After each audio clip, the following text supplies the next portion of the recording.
Olá, este é o programa Conversa com o Reitor, um programa produzido pela Secretaria Executiva de Comunicação da Unicamp, com direção de imagens de João Ricardo Boi, imagens de Marcos Botelho Júnior. Eu sou Hebe Rios, jornalista da SEC, e aqui comigo está o reitor da Unicamp, o professor Antônio José de Almeida Meireles. Professor, obrigada pela participação nesse que vai ser o programa que vai fazer um balanço de 2023, que não foi um ano muito fácil, né? Apesar das conquistas. Tiveram algumas dificuldades, né? Mas, Hebe, eu queria começar agradecendo, né? Agradecendo a você, agradecendo a SEC, ao Marquinhos e ao Boi, que compõem aí a equipe de apoio do programa, e dizer que é um prazer, né? É um momento não só de, vamos dizer, de alguma forma falar com a comunidade da Unicamp, mas é um momento de reflexão também, né? De pensar, de fazer esse balanço, como você disse. É isso aí. Vamos começar pelas parcerias, né, do ano de 2023. O Provão Paulista, né, ele foi o exemplo, um dos exemplos, né, dessa parceria entre as três universidades paulistas, Unicamp, USP e Unesp. E qual a importância que o senhor vê dessa parceria? Isso vai ser ampliado em 2024?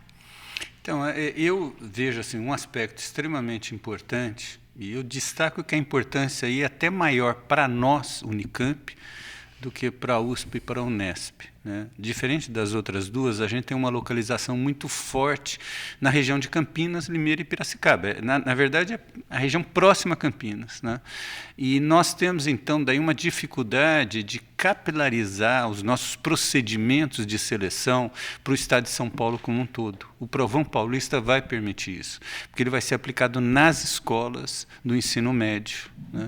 Com isso, nós vamos ter potencialmente acesso a cerca de 400.000 alunos que finalizam o ensino médio no estado de São Paulo. E como ele é seriado, na verdade, seriado significa que ele vai, ao longo do tempo, ser aplicado no primeiro, segundo e terceiro ano. Nesse momento, só no terceiro ano, né? Mas, à medida que a iniciativa prossiga, ele vai atingir todos os alunos do ensino médio e, com isso, a gente vai ter uma espécie de um diálogo, vamos dizer assim, com o conjunto do estudantado do ensino médio paulista. Então, isso para a universidade é importante, para a gente atrair os melhores alunos das escolas públicas é importante. Então, daí essa capilarização. Vão entrar também as pessoas que estão associadas ao ensino técnico público no estado de São Paulo, né? Que, se a gente considerar daí os 3 anos, são 120.000 outros alunos. Então, o potencial de alcance é muito grande e eu acho que isso vai trazer uma virtude significativa. Tem daí as vantagens que acompanham isso, porque no convênio com a Secretaria Estadual de Educação, além de esse ser uma porta de entrada nas universidades estaduais e também na Univesp e no Centro Paulo Souza, né? Ele também vai contar com um programa de bolsas para as pessoas mais vulneráveis que ingressarem por essa via, e existe a chance também adicional dele ter um programa específico de bolsas, não exatamente o Provão Paulista, mas no mesmo pacote, um conjunto adicional de bolsas para as nossas licenciaturas, alunos de nossas licenciaturas atuarem junto ao ensino público estadual. O ensino médio fundamental. Então, é uma parceria que envolve as 3 estaduais e também a Univesp, o Centro Paulo Souza e o governo do estado. E ela tem esse potencial, vamos dizer assim, ter um impacto grande na vida interna das universidades, mas no ensino público do estado de São Paulo. Eu tenho um otimismo com esse tipo de iniciativa. Só para complementar, então, é interessante também mencionar que tem uma iniciativa também entre os próprios servidores das 3 universidades, né, de atuar conjuntamente. O momento máximo disso foi a realização, no finalzinho de novembro, do CompuESP, né, do Congresso dos Profissionais das Universidades Estaduais Paulistas, com apresentação de trabalhos e tal, e que foi em Piracicaba, né, ocorreu em Piracicaba. Reitor, eu gostaria que o senhor falasse um pouquinho sobre a ampliação das políticas de permanência estudantil, que foi um marco também deste ano, né? Acho que foi um marco. 2023 neste ano, 2023, a gente reservou mais recursos para permanência estudantil, na forma seja de ampliação do valor das bolsas, seja de ampliação da quantidade de bolsas. Nós também, numa negociação com os estudantes indígenas, montamos um GT para melhorar um pouco a política de permanência, no caso específico dos estudantes indígenas, que têm particularidades, vêm de regiões distantes, têm dificuldades de transporte, às vezes vêm com familiares. Então, é uma outra ação importante. Na negociação com os estudantes, no movimento recente, nós tivemos a questão da ampliação para o funcionamento da produção de alimentos, né, dos nossos restaurantes, também para o fim de semana. Em alguma medida eles funcionam, porque eles têm que atender aos funcionários da área de saúde, e a ideia é ampliar e também, em 2024, a gente atender aos estudantes, né? Nós temos a nossa política de moradia, que nós já tomamos as decisões, elas não conseguiram ainda ser plenamente efetivadas por causa de dificuldades aí meio burocráticas, né, porque elas dependem de decisão de outros agentes, então, mas elas estão sendo implementadas. Então, a gente está olhando, só para completar antes de fechar um pouco, a gente está olhando também para a questão da saúde mental, então a gente ampliou o fornecimento de atendimento psicológico, a gente reinaugurou as possibilidades no caso de Limeira, né? Então, a gente está olhando isso, é algo que talvez não ande na velocidade que faça face às dificuldades que a gente tem, mas é algo que está avançando com bastante dedicação da nossa parte. Acredito que a gente vai deixar essa marca, né, de uma universidade que não só inclui de fato, abrindo o acesso à entrada nos seus bancos escolares, mas também que zela pela permanência dos seus estudantes e pela sua formação com qualidade. E, professor, foram várias viagens também, né, de delegações da Unicamp a outras universidades, né, universidades nos Estados Unidos, Canadá, Alemanha, Espanha, para acelerar esse processo de internacionalização da universidade. Então, eu queria que o senhor fizesse um balanço disso, né, quais os resultados e perspectivas até agora. Então, você citou aí vários lugares que a gente foi, né? Então, foi Alemanha, foi Reino Unido, foi Portugal. Na Espanha foi uma visita não tanto para as universidades, foi um evento de reitores, né, que reuniu vários reitores. Nós tivemos a visita à Itália e daí a audiência com o Papa, também envolvendo daí vários reitores de universidades latino-americanas, e em particular uma delegação bastante grande de reitores brasileiros. Recentemente, agora ao final do ano, eu estive também numa missão no Canadá, fomos a 6 universidades, e depois num encontro de universidades brasileiras com outras universidades do mundo em Genebra, né? Todas as atividades vinculadas à internacionalização. O que a gente sente em todos esses momentos, primeiro, é um reconhecimento muito grande da Unicamp, quer dizer, de fato, a Unicamp, com o seu desempenho nos rankings e com as relações anteriores estabelecidas por nossos profissionais, aí de forma muito autônoma, os contatos com pesquisadores e profissionais no mundo inteiro, ela goza de uma avaliação muito positiva. Né? E nós estamos também num momento positivo para o país. O que eu quero dizer com isso? Tanto essa retomada da questão da preocupação com a questão da sustentabilidade ambiental, com a questão de valorizar o desenvolvimento econômico, quanto a preocupação mundial com a questão das mudanças climáticas, tornam o Brasil uma peça importante no desenvolvimento de ciência e tecnologia, né? Então, as universidades de vários lugares do mundo estão olhando a colaboração com o Brasil como algo bastante importante. E tem, então, esse movimento de nós irmos até outros países e estabelecer esses contatos também tem sido ocorrido simultaneamente com a vinda de várias delegações para cá. Então, tivemos mais de um evento com universidades chinesas, tivemos recentemente também universidades italianas nos visitando, várias embaixadas, né? Então, é algo que outras universidades do Sul, né, seja da América Latina, seja da África, querendo estreitar parcerias com a gente. Nós temos sempre incentivado essas parcerias, né? Qual é o grande desafio nosso na questão da internacionalização? Nós temos uma tradição de enviar pessoas para fora. Nós temos agora que ser capazes de atrair também pessoas para cá, né? Isso faz parte do processo de internacionalização na ciência. E esse desafio envolve algumas ações internas. Então, nós temos aí um edital que foi lançado há algum tempo para aumentar o número de disciplinas oferecidas em inglês, né? O estímulo aí é para que uma parcela das nossas disciplinas de pós-graduação, por exemplo, sejam oferecidas em inglês, de forma que as pessoas que venham passar algum tempo fazer algum sanduíche, vir de fora, passar algum tempo aqui e produzir algum desenvolvimento científico e tecnológico no interior da nossa instituição, possam também acompanhar disciplinas em inglês. E estamos com uma iniciativa que a gente espera que dê certo, já foi aprovada no IEL, na Congregação do Instituto de Estudos da Linguagem, junto com o Centro de Ensino de Línguas, que é o CEL, né?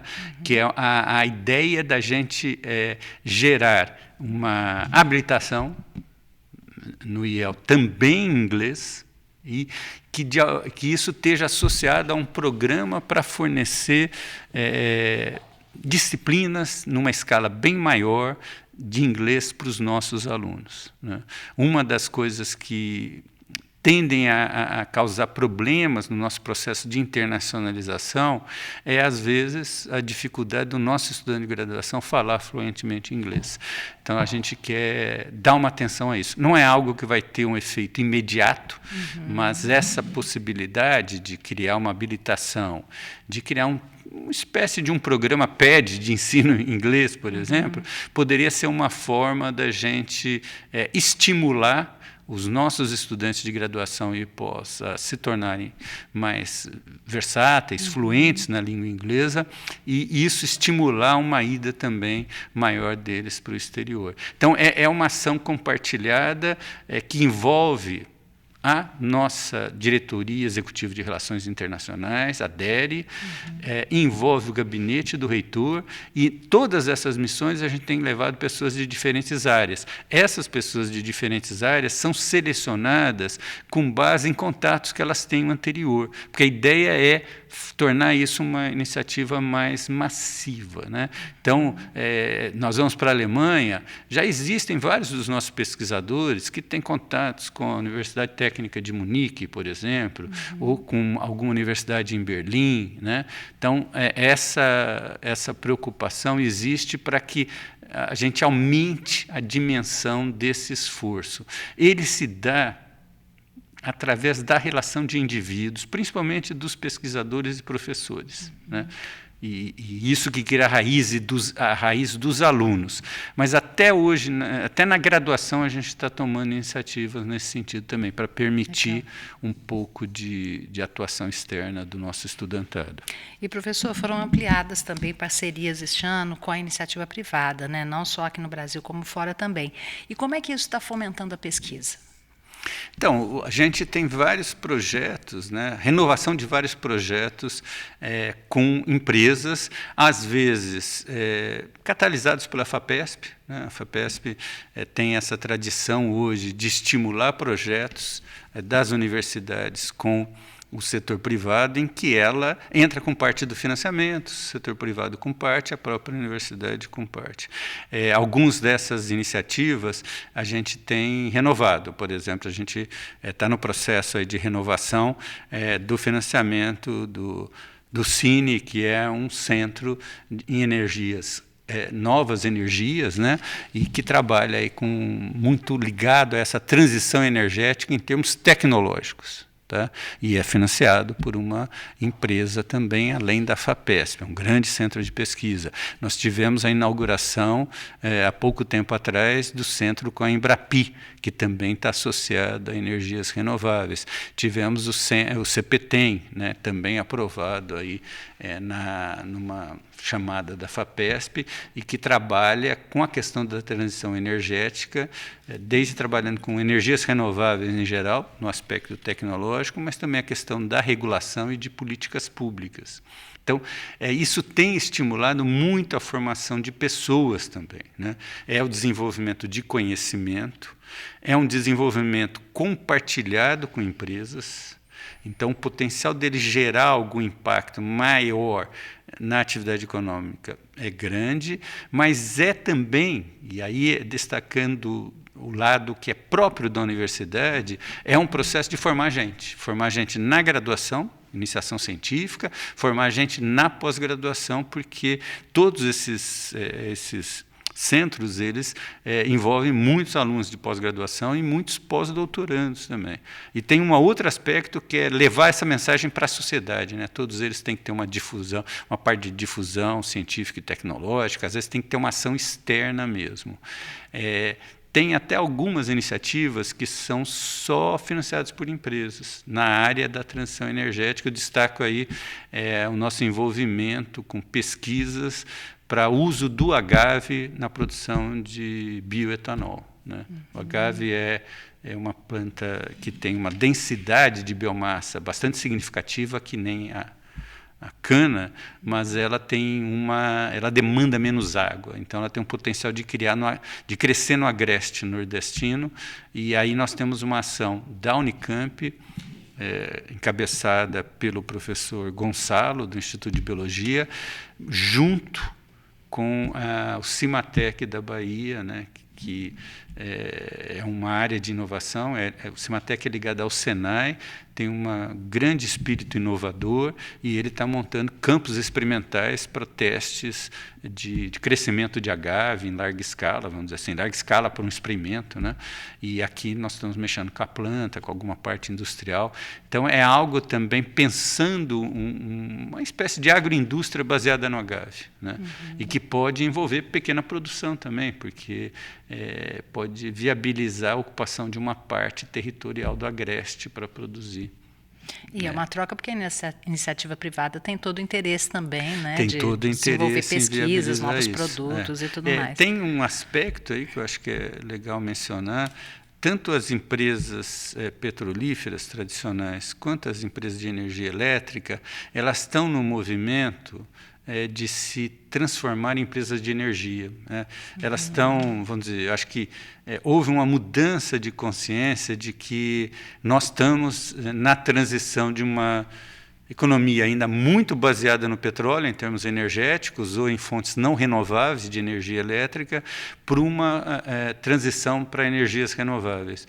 E eu acho que as empresas começaram a abraçar essa ideia. Elas têm que fazer parte disso para não ficarem à margem, né, e deixarem outras empresas ocuparem esse espaço. E aí elas precisam da universidade. Elas precisam da tecnologia. Né? Professor, com relação às conquistas, né, houve melhorias nas notas da Unicamp em vários rankings, né, inclusive internacionais. O que tem impulsionado esse resultado, na opinião do senhor? Então, eu acho que é um acúmulo de anos, né? A Unicamp tem eu diria essa virtude de nunca... Ela sempre foi uma universidade que valorizou muito a pesquisa, né, mas ela não deixou o ensino para trás, vamos dizer assim. A gente, inclusive as novas gerações de professores da Unicamp hoje têm um vínculo muito grande com o desejo de ensinar. Então, eu acho que ela combina relativamente bem isso. Aí vale destacar o peso que tem as nossas atividades de pesquisa no ensino, né? Tanto no sentido direto, nós temos programas imensos de iniciação científica, né, sustentados pelo CNPq, pela FAPESP e por recursos nossos também. Tá? Então, isso desempenha, obviamente, tive uma atividade forte de orientação de alunos de iniciação científica. É impressionante como, nesse ambiente em que o aluno sai um pouco da sala de aula e tem que fazer um trabalho num laboratório, tem que compartilhar ideias num grupo, como às vezes ele se empodera e começa a confiar muito mais na capacidade dele ir bem nas disciplinas, né? Então, isso tem essa convivência num grupo de pesquisa, a gente, às vezes, gera um efeito que não é efeito que a gente quantifica, porque ele está fora da sala de aula. Ao contrário, melhora o desempenho dele na sala de aula. Nós temos os programas de PED, né, que envolvem um grande número de pós-graduandos na atividade de ensino. É bom para o pós-graduando, ele adquire essa habilidade de ensinar, mas ele estreita também a possibilidade de contato do estudante de graduação com uma pessoa que tem, às vezes, um pouco mais de tempo e de paciência, até de entendimento da lógica de explicação para uma pessoa que não sabe tanto um assunto, né? Às vezes o professor pode ser um pouco mais hermético a isso, vamos dizer. Agora, a gente tem professores também que estão sempre muito envolvidos na atividade de pesquisa e, portanto, eles estão sempre inovando o impacto disso no ensino. Acho que tudo isso gera uma ação conjunta que tem um impacto forte no ensino. E hoje a gente está nesse grande desafio de colocar a extensão no ensino. Esse eu acho que é algo que vai dar outra qualidade, talvez a gente suba um pouquinho mais no ranking, porque essa questão desperta muito. Quer dizer, uma das coisas da atividade de ensinar que a gente tem que fazer é despertar o interesse, né?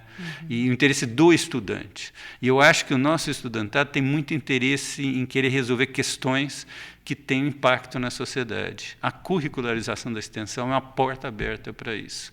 Então, ele põe a universidade mais em contato com a sociedade, mas ele pode enriquecer muito o aluno, porque o aluno vai se sentir, eu estou fazendo algo aqui que pode ter um impacto para outro, né? E isso, às vezes, motiva o processo de aprendizagem. E ver todo o sentido dele estar estudando, todo né? Sentido. Então, eu acho que isso é que impactou, de alguma forma, né? Mesmo passando por esses momentos difíceis, eu acho que esse acúmulo ao longo do tempo tem gerado uma possibilidade de crescimento da Unicamp, tanto nos rankings internacionais como no ranking da Folha aí, recente, né? Na atividade de ensino, a gente ficou em primeiro lugar, né?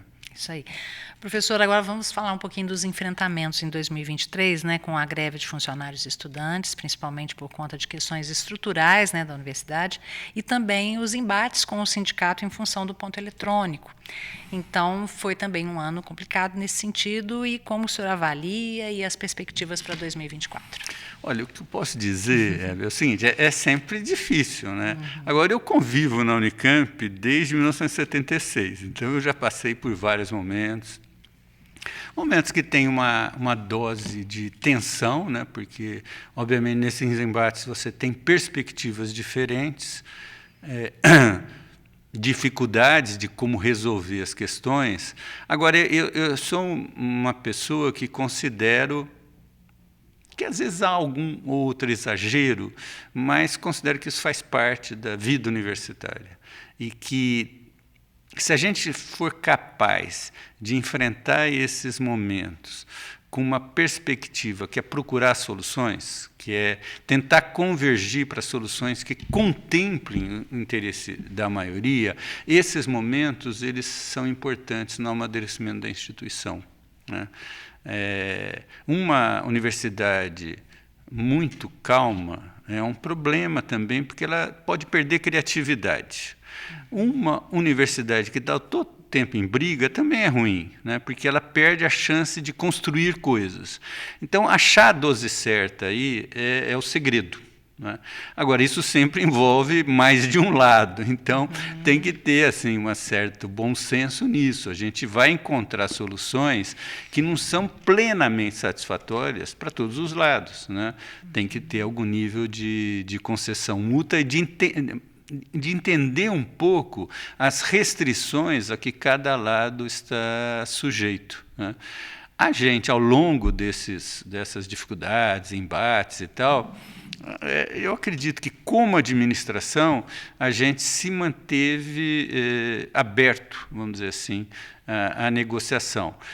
esclarecendo que existiam limites. No caso do ponto eletrônico, a gente tinha um limite à medida que a gente deu o primeiro passo de fechar o termo de ajustamento de conduta. No caso dos estudantes, obviamente, algumas atitudes nos deixaram insatisfeitos, né? Por exemplo, você ter manifestação estudante com máscara não é uma coisa exatamente positiva para o diálogo, né? Estamos aqui conversando, a gente quer nos ver face a face, dialogar, né? A ocupação do prédio do IMEC também gerou tensões desagradáveis, não foi uma coisa extremamente positiva, né? Que a gente considere que é a melhor forma de agir. Nos preocupa um pouco essa questão dos piquetes, né? Eu sempre acho que o amadurecimento na política ele passa pelo diálogo, pela capacidade das pessoas que estão dispostas a liderar um movimento, delas convencerem as suas bases, né? E esse convencimento é um trabalho sempre difícil, né? Porque você tem que de alguma forma, dialogar com as expectativas do outro e mostrar que existe a chance de se avançar em conquistas, mas elas têm, não necessariamente a conquista que está na cabeça da liderança, é a conquista que está na cabeça da maioria da comunidade que você representa. Então, não é uma questão fácil. Eu participei como estudante, eu fui até diretor da União Estadual dos Estudantes. Eu acompanhei, não fui um ativo no movimento docente, mas acompanhei o movimento docente, vivi momentos bastante importantes, né? A luta da intervenção, a luta da autonomia na Unicamp, e acompanhei de perto essas questões, né? Sempre, na minha cabeça, a preocupação é que isso se traduza em movimentos que representem a grande maioria, ativa e passivamente, né? E essa preocupação acaba facilitando a busca da convergência, porque o que mais interessa não é exatamente o que está na cabeça de um indivíduo, mas daquilo que motiva a maioria a uma conquista, né? E procurar saídas. Movimentos, eles têm que ter conquistas também, né? Eu acho que a sensibilidade da administração foi grande nesses momentos. Tanto é que, se a gente olhar o conjunto de acúmulos de conquistas que a nossa comunidade teve no passado recente, são muito significativas, né? Então, eu vejo assim, o resultado em regra, positivo. Ocorreram embates que poderiam ter sido evitados, né? Mas aí eu acho que porque as pessoas, às vezes, elas perdem um pouco essa dimensão de que, ao assumir a liderança de um movimento, eu tenho que levar junto comigo a maioria das pessoas. E isso tem que construir um certo nível de consenso com essa maioria, né? Professor, agora a pauta aberta. O que o senhor avalia, né, de tudo que a gente falou? Lógico, o senhor já falou de várias conquistas, né, de vários problemas e desafios. Mas o que ficou de 2023 para o senhor? Então, vamos dizer assim, eu tenho tentado traduzir um pouco o que eu penso da instituição Unicamp e do momento que o país vive, na ideia não de que a gente deva esquecer conflitos, divergências, mas na ideia de que, a partir de perspectivas diferentes, a gente pode ser capaz de construir uma rota mais ou menos convergente, né? Eu vou dar um exemplo que eu tenho usado com uma certa frequência, né? Alguns aplicativos foram desenvolvidos por profissionais que se formaram na Unicamp, né? E eles, o iFood, por exemplo, né? E a gente devia ter orgulho disso. Eu tenho orgulho de saber que é um ex-aluno nosso que gerou esse produto e que teve um impacto grande na nossa economia, né?